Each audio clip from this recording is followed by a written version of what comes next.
My name is Kevin Eisenfrats. I'm the co-founder and CEO of a company called Contraline.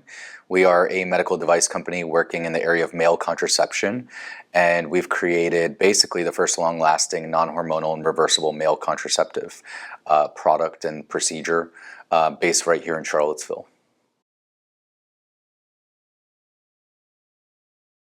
Well, I always knew I wanted to go into medicine, and specifically I was on the path towards pre-med and becoming a surgeon, but I was never really interested in like biology. I really wanted to basically take my love and passion for medicine, but create cool things and learn why things work the way they do. And specifically, I've always been interested in reproductive health, and I realized from a pretty early age that not a lot of people were applying biomedical engineering to reproductive health. And so that's why I decided to study BME here at UVA.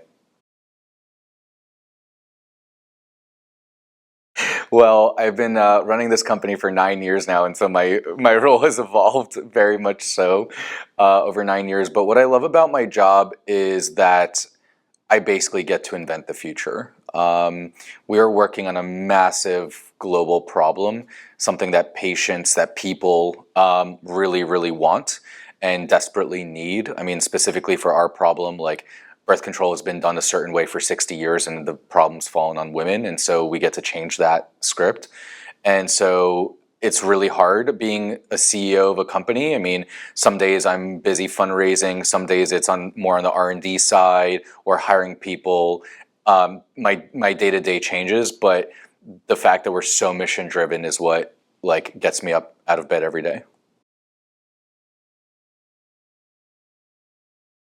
Pretty much within a few weeks of starting here at UVA, I met a professor who had joint appointment at the in cell biology and biomedical engineering, and he was his name was John Hare, and he basically was doing reproductive biology research, but also was an entrepreneur.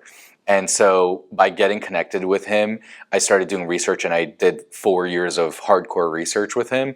And look, I mean, above everything else, that taught me all the skills I needed, the inventiveness, the collaboration, and the working with teams, working on cool scientific problems. So I don't know, just the lab experience was by far the most important thing for me.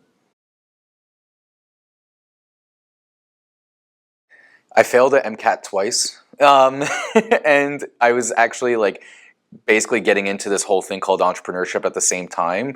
And so it was probably because I was so passionate about this newly discovered interest in entrepreneurship that I wasn't studying as well for the MCAT. And I guess the lesson learned from it is that, and I ended up starting the company, and the company is doing very, very well.